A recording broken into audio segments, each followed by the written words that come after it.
This is a Film Stories original podcast.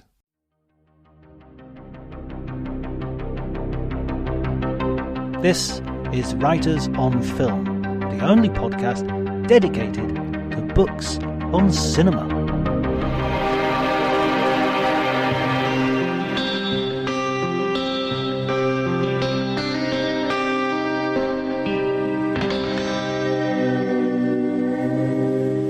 Everybody, and welcome to Writers on Film. My name is John Bleasdale. I am a writer and film critic, and today I'm delighted to be joined by Alissa Wilkinson, the New York Times film critic, who has written her most recent book is We Tell Ourselves Stories, Joan, Didion and the American Dream Machine. Thank you so much for joining me, Alissa. Of course. Thanks for having me. I'm really excited for this conversation. I'm a huge fan of Joan Didion. I've read her novels, Play It As It Lays, Book of Common Prayer. I've read her journalism and her memoirs.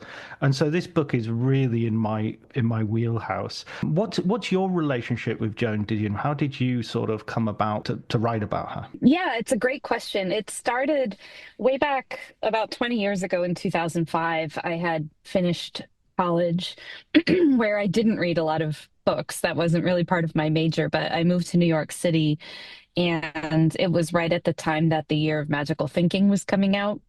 So it was being advertised everywhere, and I picked it up because I saw the ads, and I knew that this was somebody I should probably pay attention to. And as it happened, the book came out right about when my own father passed away pretty suddenly. So it stuck with me for obvious reasons, I think. And then I read more Didion over the years, of course. And at some point, reviewed some of her books as they were coming out.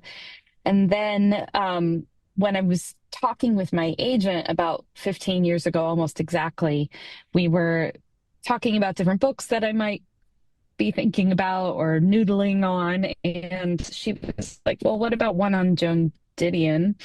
And I thought, oh my goodness, that's perfect. So that's where it started, and I really spent that whole summer of 2020 reading her things and watching movies and trying to come up with an angle that felt fresh and unexpected on her, and wound up with this Hollywood angle because I had known that she went to Hollywood, became a screenwriter, but I hadn't really thought about that as a broader lens onto her life and work. And once I started looking at her work through that lens, I could see that this was something she was writing about all the time, even when she was writing about her own life or she was writing about American politics. She was really looking at it through a Hollywood lens. So that's how I kind of arrived at this book. It's so interesting that I did exactly the same thing. I read The Year of Magical Thinking first, and it's almost like you're reading the wrong way round, really, in terms of how she's writing it. It's sort of looking through the wrong end of the telescope. Yeah, kind of purposely, too. I mean, she's going around and around,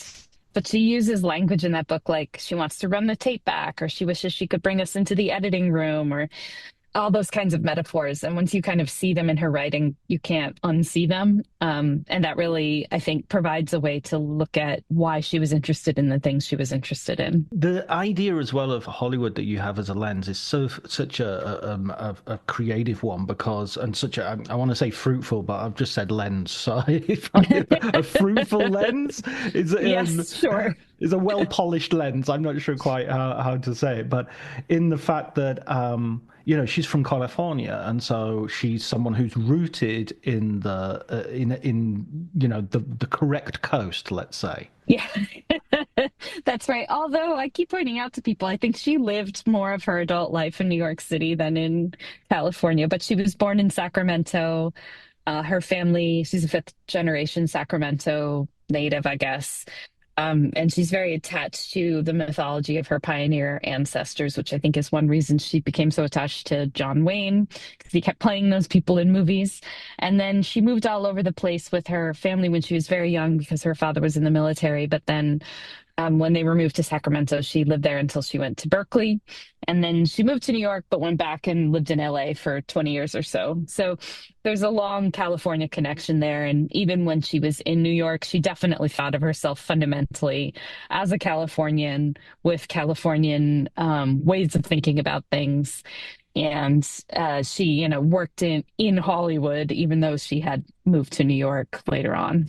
I think it's really fascinating something you say in the book, which it never really occurred to me, but it totally struck a nerve, and that was you talk about how. When it comes to the year of magical thinking, it's very personal. But before then, she's not really that personal a writer. And it was really interesting reading your book because again, as I say, I've read a lot of Didion, and I was thinking, I didn't know that. Like, for instance, her politics, I didn't know I'd always assumed she was a very sort of left-leaning or Yeah. centrist, and yeah, she wanted to vote for Barry Goldwater, which is Yeah, that's right. She very much was quite conservative. I mean, she was a Republican until as was the rest of her family, until the California Republican Party embraced Nixon. And she flew from New York City, where she was living, to California to vote against him in the primaries. And then when he became the candidate, she deregistered from the party and registered as a Democrat, and said that she was shocked and to like an extent personally offended or something like that, because she just didn't see this as true conservatism at all.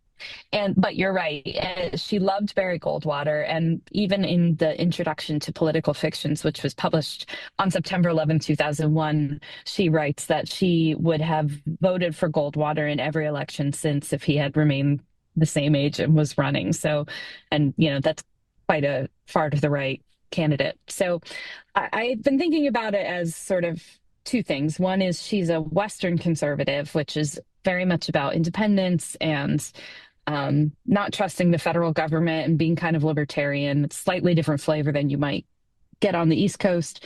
And then also, I think the party kind of moved underneath her, and I think she sensed that. She felt like Ronald Reagan in particular was an example of the logic of entertainment and Hollywood taking over American political culture. That's not to say that she thought the Democrats were any better. I mean, she really had no use for Bill Clinton whatsoever. She seemed kind of okay with Obama, but she was very wary of the fandoms that developed around him and the kind of memification of Obama.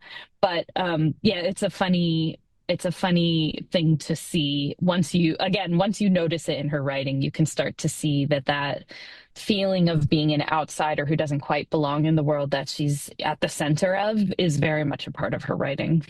Yeah, I mean, straight after your book, I've started reading political fictions as a sort of inspired So by good. it, and yeah, also because I want to fill that gap of my knowledge in her thinking, and it's interesting that she says straight away that her change from Republican to Democrat actually didn't involve much change at all, and that sort of puts a lie Yeah. to that two-party system. Exactly. Yeah. Her feeling is very much that there's almost no space between the two parties, especially as we kind of wind our way into the 80s and 90s, that they are both focused on the narrow slice of the population whose votes actually, I mean, swing state voters, basically, as we would call them now, and that there's a kind of fixation on the the show business and the money and those kinds of things, and less on what she saw in any case as being public service. Absolutely. So to go back a little bit to films, one of her first sort of journalistic adventures or experiences is she starts writing film reviews when she gets a professional. I mean, she does a thing as a student for a year, and then she goes back to college, and then she comes back and she does. Is that right? Am I getting that right? I'm just. Yeah, she basically, when she was a junior in college, she became part of this guest editor program at Mademoiselle magazine, which had been around for a long while, and many eminent women, including like Sylvia Plath, came through this program. And it was a month in New York. You'd live at the Barbizon, which was like a kind of, I guess we would call it more of a hotel at this point for women, Mm, young women. And she helped to edit the sort of the guest edited, magazine issue that was supposed to be like done by college students for college students, which is something that has like continued through magazines for young women well into, I think, well, at least the 90s, maybe the aughts. And then she went back and she finished at Berkeley, and then her goal was to get back to New York City. So she entered the Prix de Paris, which was just a prize that Vogue magazine gave out. And she won. And normally it came with a trip to Paris, and instead she asked for a job. So she ended up back in New York with a job at Vogue, not as a writer or a columnist or anything. She was doing editing and kind of editorial work, but she worked her way up in the 8 or 9 years that she was here, till by 1964, she had kind of picked up the gig of being one of the film review columnists. So she was a film critic for 3 years for Vogue, but she was also writing freelance and had written film and literary criticism for outlets like National Review in particular. So that all is basically in the archives of the New York Public Library. It's very hard to, it's not really published in books, but it's all really interesting view into her mindset. Yeah, I thought it was really interesting you going into the reviews, because you said they're quite short, so they haven't really been collected or looked at for since they've been published, I imagine. Yeah. And what's important to her are these moments, she says. Yes. Yes. She, in the opening column, there's kind of this announcement that Joan Didion is this young writer who's taking over. And she says, I don't need my movies to be masterpieces like Casablanca. I just need them to have moments. And what she means is kind of these big, swelling, heart tugging, kind of emotionally almost manipulative moments. To her, like the fun of going to a movie is feeling like you want to cry or laugh or something, but like you should have that emotional reaction to the movie. And she's very not interested in what the cinephiles of the moment would have been interested in, especially, in New York City. It's like the downtown underground scene or French New Wave. She doesn't seem to have a lot of use for those. She's really in love with old Hollywood. John Wayne is her idol, her great love. And I think a John Wayne movie, such as The Alamo, was something that she just really loves watching, even though she knows it's not really a representation of history and it's not really a great work of cinema. She says as much in her review, but she's like, I just like it. So that's all I need. She reminds me, yeah, she sort of says like, if you like guns and fighting, you'll be great. You'll have a great time. It's like, I think she would have enjoyed John Wick. That's literally what she says.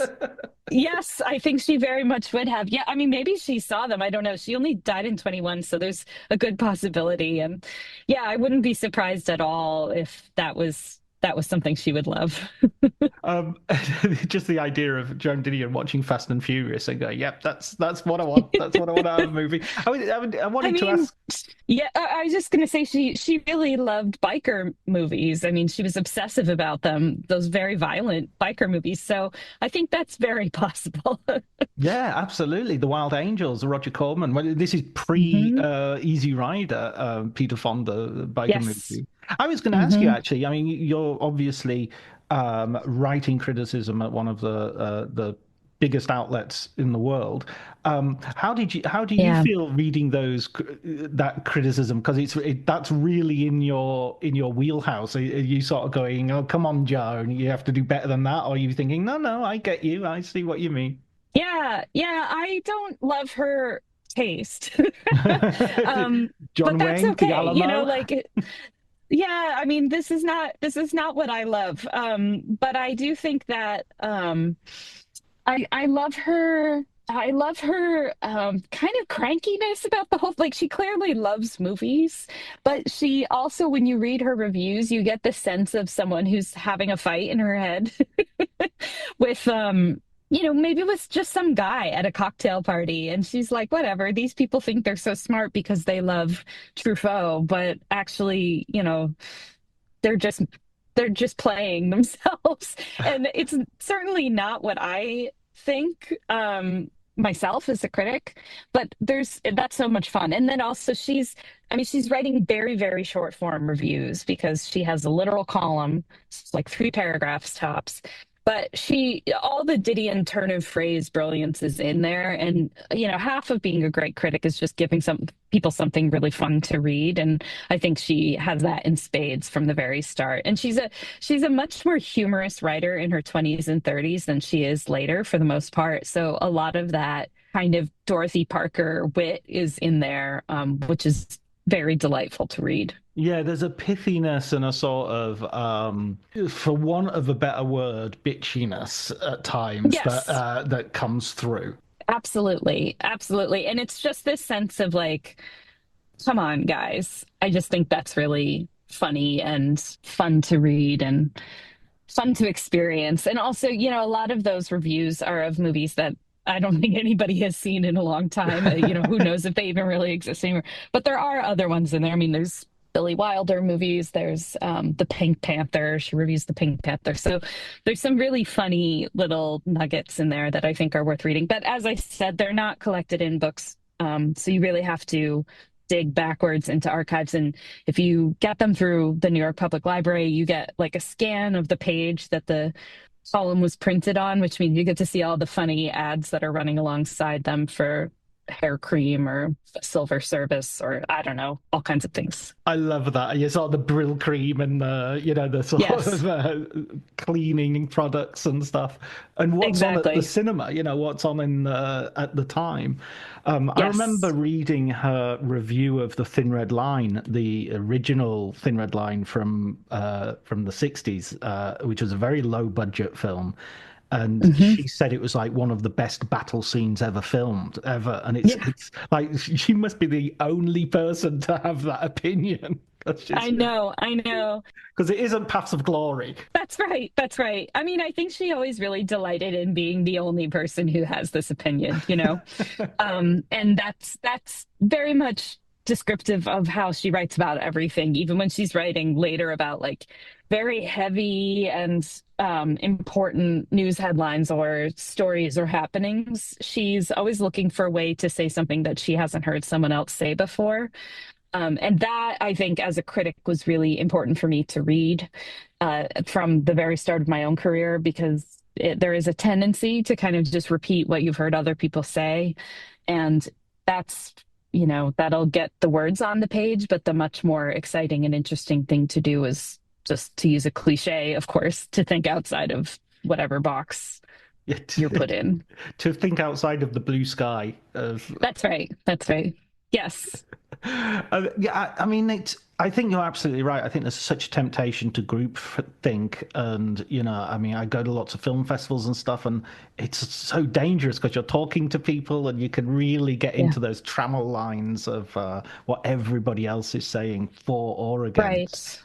Right. And also the sort of, seeing a movie through a particular lens when there might be other ones available to you. It's just, I always tell students when I teach criticism that you should be aiming to write the piece that only you could write. Mm. It's not always possible, but you have a particular perspective and way of looking at things. So I think that's really important. And of course, she applies that then to novel writing, and she applies that Mhm. then to essay writing in terms of slouching towards Bethlehem, the Mhm. major collection that she puts together, which kind of is this strange sort of post-mortem while the victim is still alive of the Yeah. 60s. Yeah. Yeah, it's so fascinating because the White Album she writes years after the happenings and it was published in the 70s, but that what's in that essay is almost I mean, it's like a year off of what happens in Slouching Towards Bethlehem. So you just sort of see two versions of Didion looking at confusing, chaotic moments. But while Slouching Towards Bethlehem, the essay was written as a piece of reporting, the White Album feels a little more, it's been filtered through some layers of memory. And she's trying to get a grasp on what happened then. And even years later, she can't quite figure out the through line, which is why I think it's so powerful. Is she's just like, I'm trying to figure out what the story is here, and even I can't quite put my finger on it because it's so big in memory, and that's where she writes about the Manson murders and Black Panthers and the Doors and all of those things. It was funny when I started years ago thinking about the White Album. I was teaching it in a class, and of course, I knew that was a reference to the Beatles album, but I hadn't at the time realized that Charles Manson thought that, or anyhow said that he thought that the Beatles were sending him a message through the White Album about a race war and how to protect his followers or whatever. And she clearly knows that and names the essay that and structures it as kind of tracks on an album. But she never mentions that fact. So she's relying on you to know what the reference is. Yeah, I mean, there's always that sense as well. It's funny because that's how she criticizes Woody Allen for this, Yes. that sort of being, you have to get the references and you have to. It makes you feel clever to know. Oh, I know what she's talking about now. Even she mentions like five murders at the beginning of Yes. the essay, and then you realize what she's talking about, the Tate LaBianca Yeah. murders. So Yep. she is someone who sort of flatters you with. Well, she makes you work. She makes you lean towards her. Yeah, that's right. You need to be plugged in at all moments. And I do think because so much of her work appears like she'll use a personal pronoun and she'll drop small details about herself or her life. That she had a diagnosis from a doctor, or she'll mention the house that she's living in or her daughter. Or there's that famous column where she said, we're here in Hawaii in lieu of getting a divorce or whatever. I think that's why people felt like she was a very personal writer and Mm. thought they really knew her.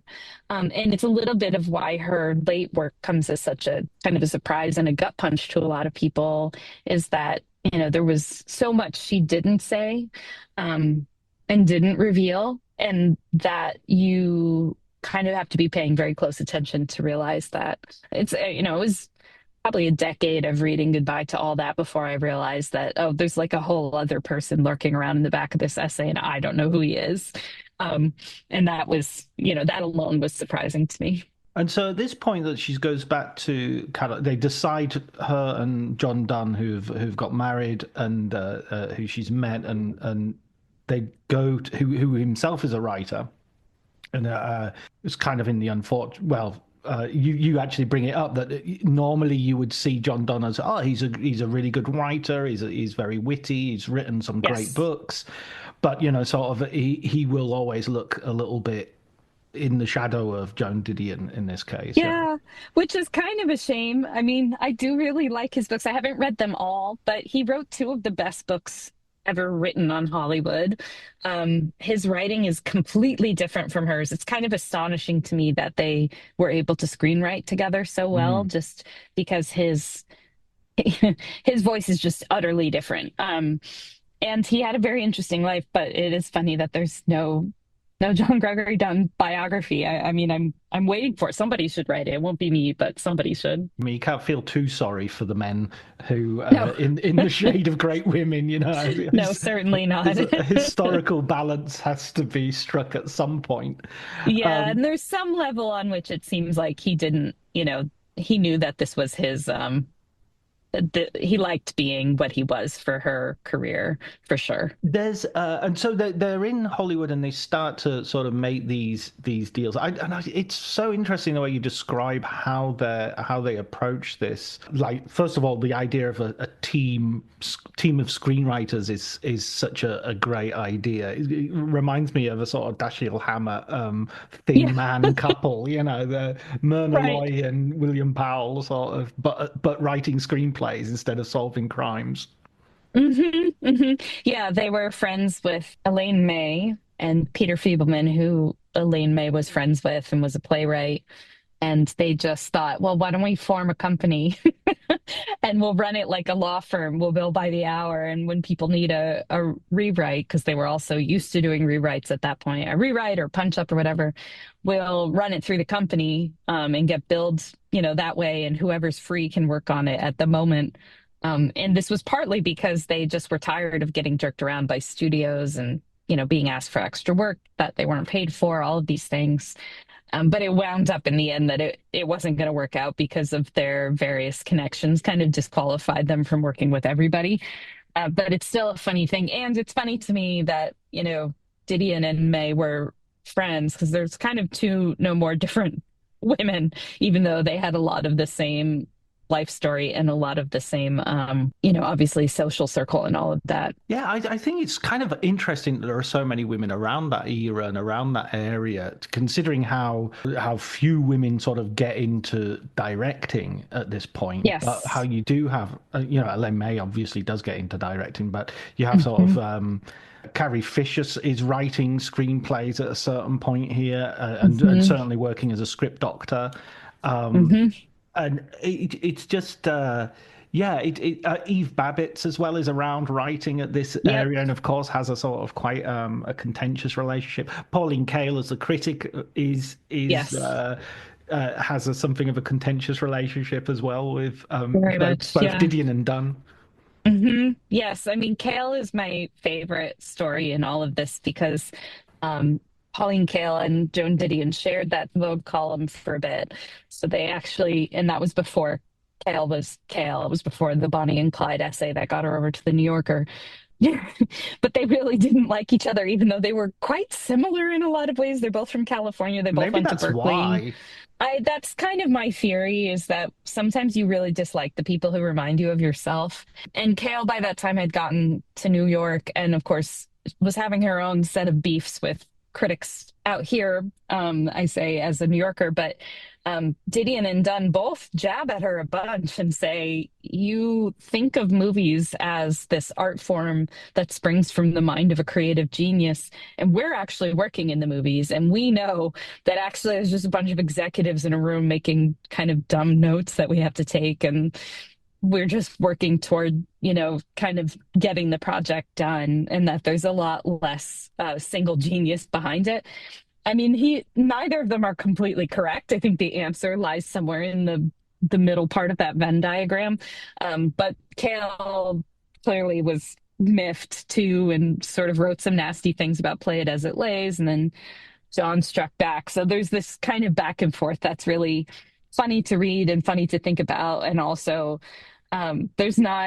there's far fewer of those kinds of beefs today.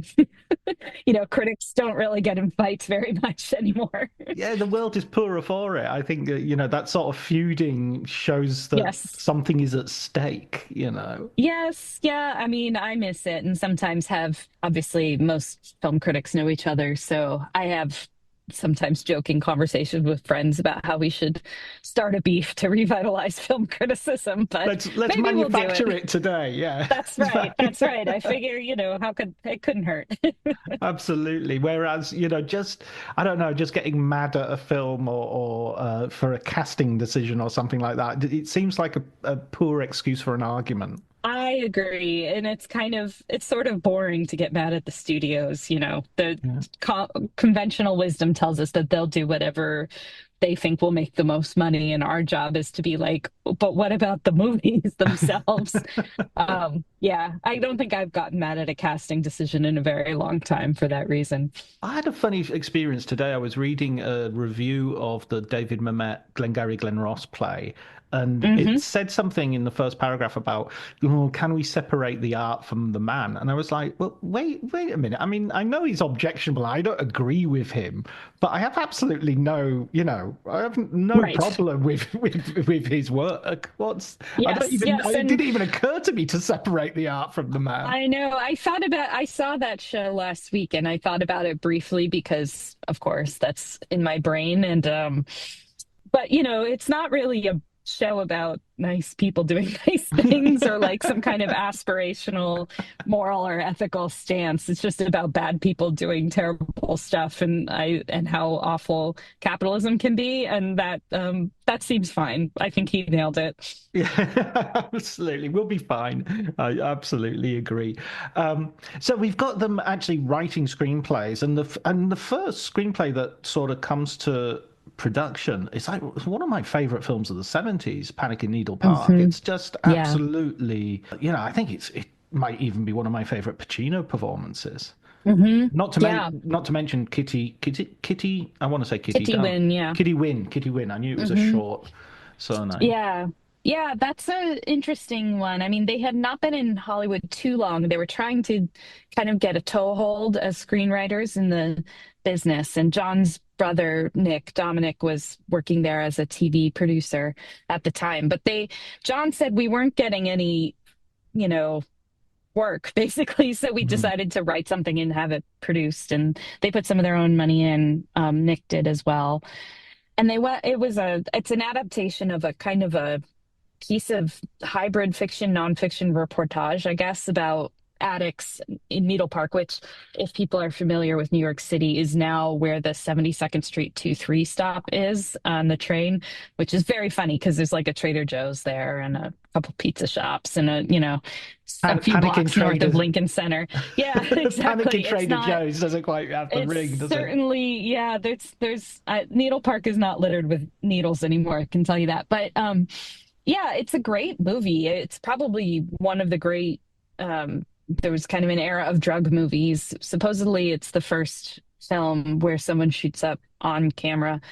Um, and it's dark, but it's also really the Pacino performance in particular is so good. It was actually Kitty Wynn who won an award at Cannes, but this is Al Pacino's second screen role, and the first one was some minor part. So you just watch him, and it's like, oh, this guy's a star. Very obviously, just leaps off the screen at you. And it's also a very dark film, and it also feels very New Hollywood, which is funny because it didn't really feel like they were trying to be New Hollywood screenwriters, but that was what was of interest at the moment.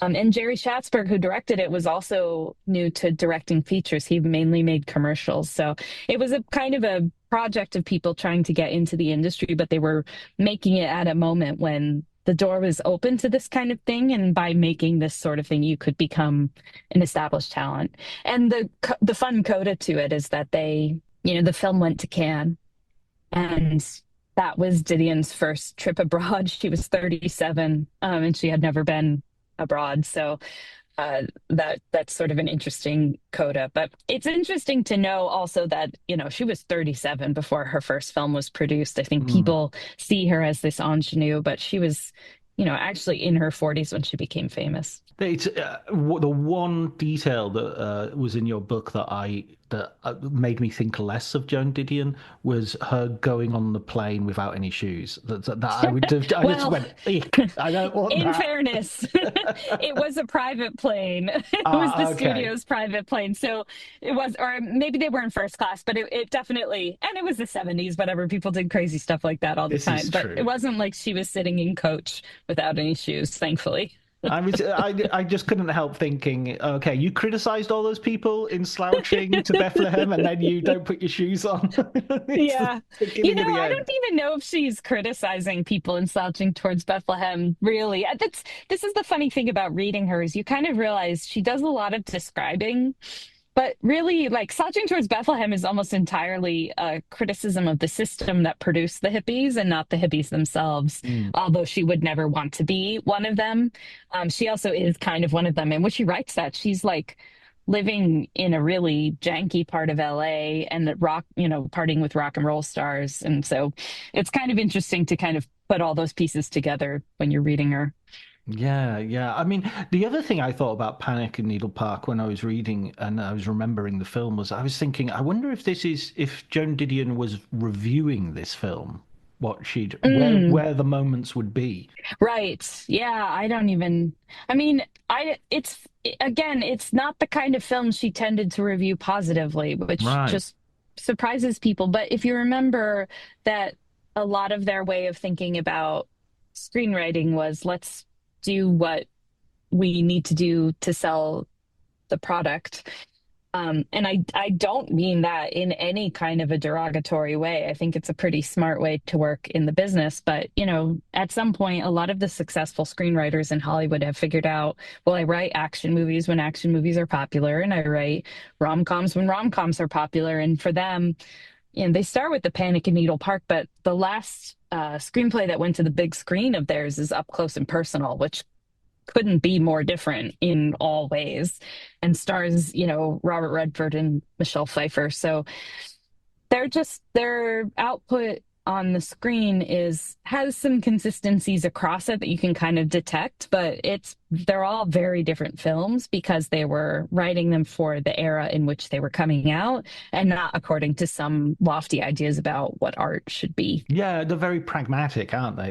It's like They Star. are. We'll do A Star Is Born because it's a good idea rather than of any love for the the original material.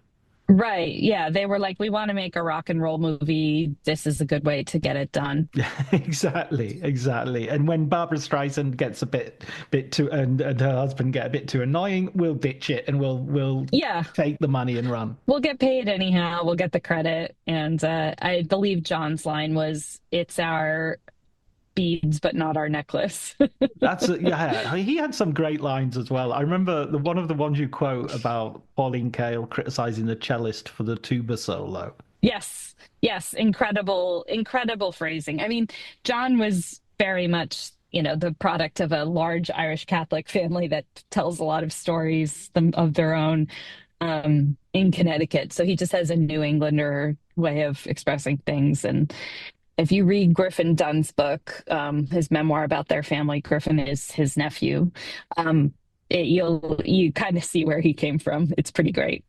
And so the other part of your book, which I felt was, if you like, almost like another lens or the same lens turned around, is this idea of the meshing of the merging of the entertainment industry and politics, the American dream. And you talk about these phrases come up from Didion's political fictions where she talks about a pernicious nostalgia, and I can't help but hear, make America great again Yes. in that idea. Yeah, I mean, that phrase is originally Reagan. So that pretty much tells you what she would have thought of it, Right. because she has no use for Reagan whatsoever. Yeah, this is really where the book came together for me. I was still looking for the angle on the book, on her life.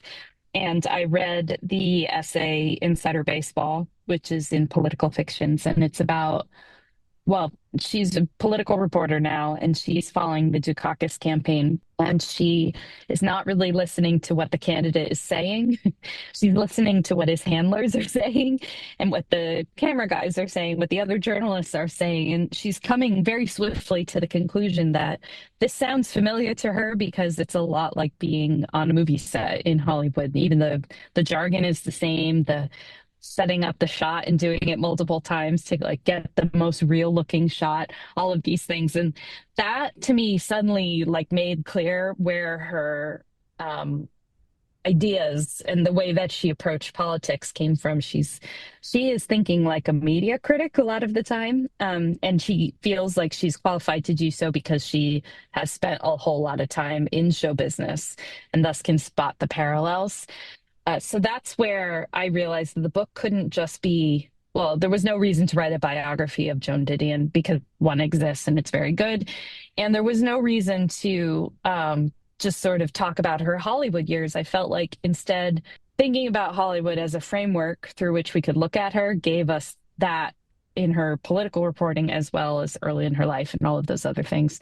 So yeah, if you really read her work in the 80s and 90s, you get a view of a writer who is understanding that the world is starting to operate on a logic that she knows from Hollywood, but other people are still trying to interpret through a political lens.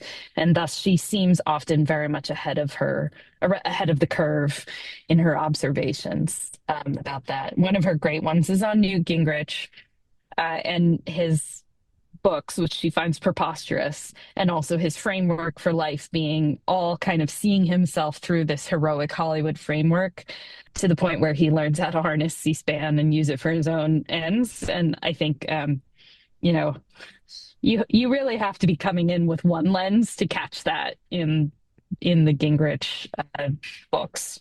Well, I mean, we're talking, and Cory Booker, the Democratic Yes. senator, is. I'm not sure if he's still talking on the Senate floor, but he's doing a marathon session, a marathon speech. He's doing a Mr. Smith Goes to Washington, which is the only thing I could, that is the plot of Mr. Smith Goes to Washington. One of the movies I probably watched the most as a child where Jimmy Stewart just, goes out and holds the floor for days in order to Absolutely. protest something. But I've also been thinking about that because I feel like it hasn't grabbed the same interest that maybe even he thought it would. Although I don't know, well, it remains to be seen what happens over the next day or so. But um, that kind of thing, maybe in an age where everything is made for short viral moments, isn't doesn't hold the same kind of heft as it might have 10 years ago. I don't know. We'll see. Yeah, it's funny, isn't it? Because it's almost like a reality TV moment, and reality TV Yes, has sort of had its day maybe a little bit. Um, that's right. Yeah. yeah, it's funny though. I think for coming from my perspective, from a European perspective, and looking at Hmm. American politics, I think the mistake we often make is we look at the big figures and we think they're disconnected from the American people. We think, Trump and Reagan and all these people, they're not, yeah, they get voted in, but they're not really representative, or they're not really set. And I think when you read Didion, and when you actually think, no, this is, you're kidding yourself. There's a large constituency that are perfectly fine with it. Yes. I mean, it's goofy because America is so big. Mm, It's so just like large physically, and there's so many people that the idea of anybody representing anybody is a tricky one. sure. There are parts of the country I go to, and I feel like if I was in Europe, I would be in a different country, you know.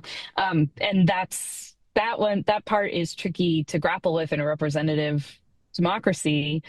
But it is also true that Americans tend to elect the same kind of person over and over, even if they're in slightly different parties. There's a lot of harmony there. And I think that's what Didion notices.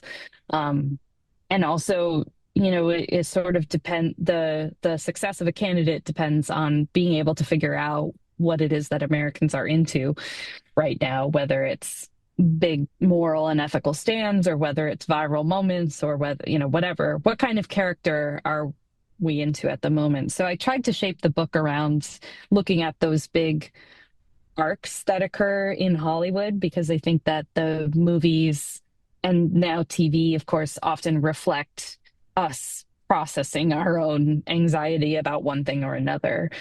And, I kind of end the book around superheroes and the post 9/11 era.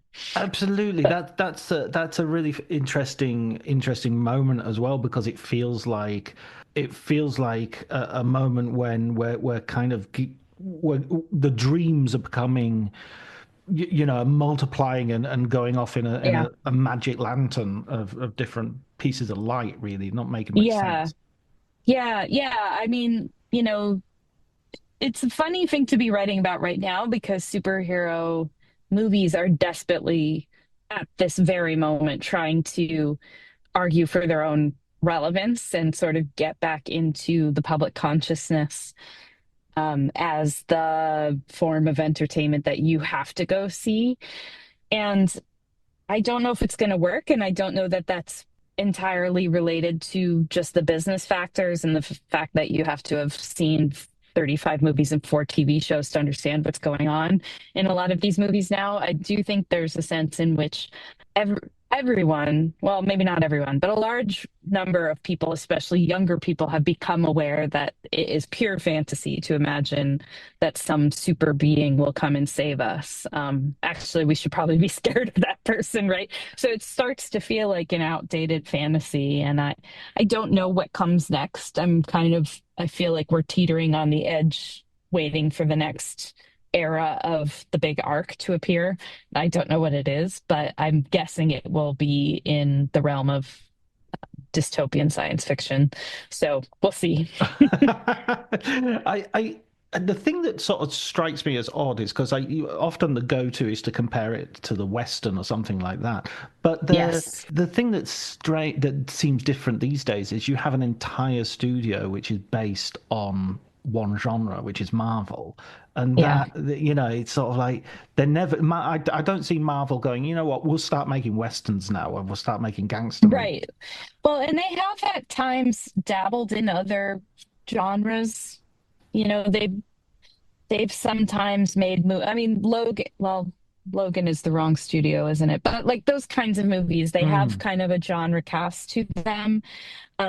But I guess that's DC. So I mean, I think the Marvel issue is that they have created their own genre with its own genre tropes, which includes like having a fight within the first 10 minutes of the film and like sort of different emotional points that they have to hit. And it's just kind of boring after a while, I mm, think. And each of the movies appears roughly the same unless you're super invested in the mythology and the lore. And the average film goer just isn't.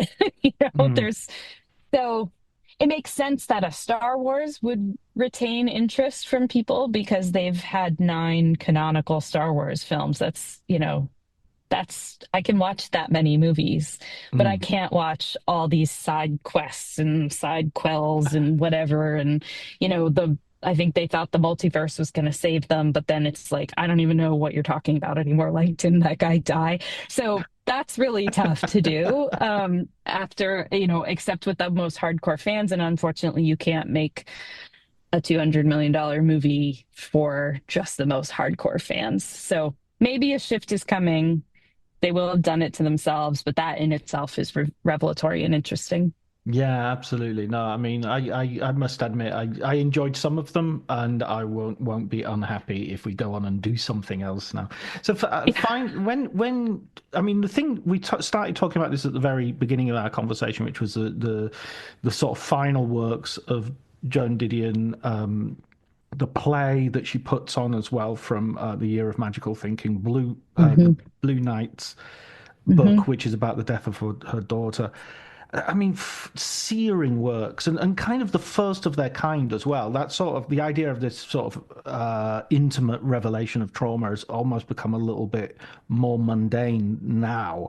But at the Yeah. time, I just remember it just being shocked at how raw they were, those books. Yeah, they really are. And I think they're raw not just because of their content, but because they are, along with Where I Was From, which she published in '03, so before all the tragedy hit, they are reevaluations of the myths that she had lived by.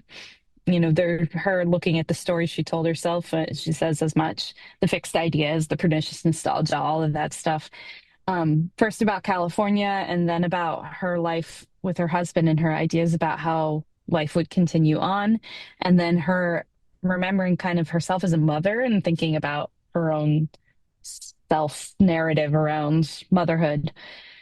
And that is very unusual to read. People just don't really write those kinds of books very often. Like we tend to settle the thing in our minds before we sit down to write the book.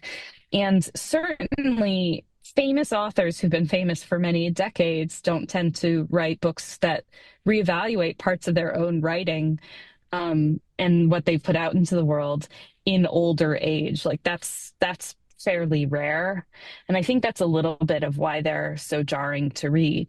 She's aware of her own like contradictions and she's examining them and she's doing it, after having written those contradictions out for many decades. So that to me is kind of wild to read. They're not clean, they're not like celebrity memoirs are today where they're Mm. ghost written and it's just about like getting more of this person. They're very clearly her probing her own self. That's wild to read actually and quite rare. I mean, they're so emotionally honest and yet so unsentimental. They're so Yes. articulate, and Hmm. there's no, there's no, as we sort of said at the beginning, there's no sort of cliche, resort to cliche um, so listen, Alyssa, final question. What is your recommended film book for us today? So there are lots of great ones. I rely on a bunch of them in my own book, including Jim Hoberman's books, which are great. But the one that springs to mind is Robert Sklar's book, Movie Made America, which I found incredibly useful in the early stages of writing this book. Um, he he gives a history of Hollywood and of filmmaking and movie making and goes beyond Hollywood a bit, but he is focusing on American movies. But he thinks about it not just as changes in style or plot, which is how a lot of people do think about the movies and is how most of us tend to approach them. But he also thinks in terms of changes in technology and in labor movements in America at the same time, and how those interact with the kinds of movies that we get. And there's this sort of added layer to Hollywood movies where, it's never directly been subsidized by the government in any sense, but there's always been a kind of coziness between Hollywood studios and American government officials, thinking about how to promote morality or how to like raise morale or, all of these different things. So that can come into direct conflict with labor unions or whatever. So all of those pieces are there in Sklar's book. It's really pretty amazing to see that. And it gives you a different way of thinking about the movies, thinking about them outside the frame rather than just thinking about what's in the movie itself, which I think is a perspective that is generally missing most of the time from American movie writing. So I really enjoyed it. Sklar passed away years ago, but he also was like an LA Times reporter for a while, so he really knows what he's talking about. And it's a really exciting, interesting book to read. Oh, that's a brilliant recommendation. I love.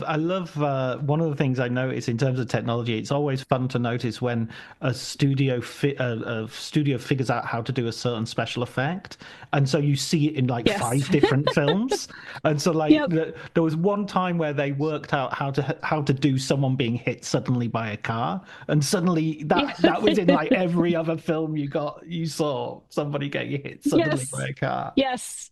Yeah, absolutely. Yeah, you see that all the time. And I think it makes sense once you've got the technology together. I still maintain that whatever Disney is doing with this quote unquote live action thing where they make lions talk and whatever is actually just them testing out some technology that they intend to sell to the government or something like that. But we'll see. That's the conspiracy theory, I believe, most wholeheartedly. It's certainly not working on the entertainment front. So. hmm Yeah, yeah. I guess if you can sell, I mean, they're still making a lot of money off those movies, even the ones that seem to be flops. So, yeah, it's pretty funny. But when someone said, oh, there's going to be a live action Lilo and Stitch, I was like, that's not live action. That's animated. Like Stitch is not a creature who really exists. And people are like, yeah, whatever. And that's how fun I am at parties. Yeah, live action SpongeBob. Well, that's just That's a right. sponge. That's just terrifying. Yeah. Exactly. Already the CGI version was pretty scary. So, yeah, Yeah. no. These are trends that we need to nip in the bud as soon as possible, I think. But That's right. That's my right. influence is not good. Liz and Alissa, thank you so much for joining me. I put the link to your book in the show notes, but it's highly recommended for Joan Didion fans and for people who don't know much about Joan Didion, and it's a great sampler and introduction. Yeah, that was my hope, and my hope was that it's also, a new angle for people who do know her work, just a new way to think about her. Well, that was definitely I was of that group, and that definitely worked for me. So thank you for That's that. great. Of course. Thank you so much.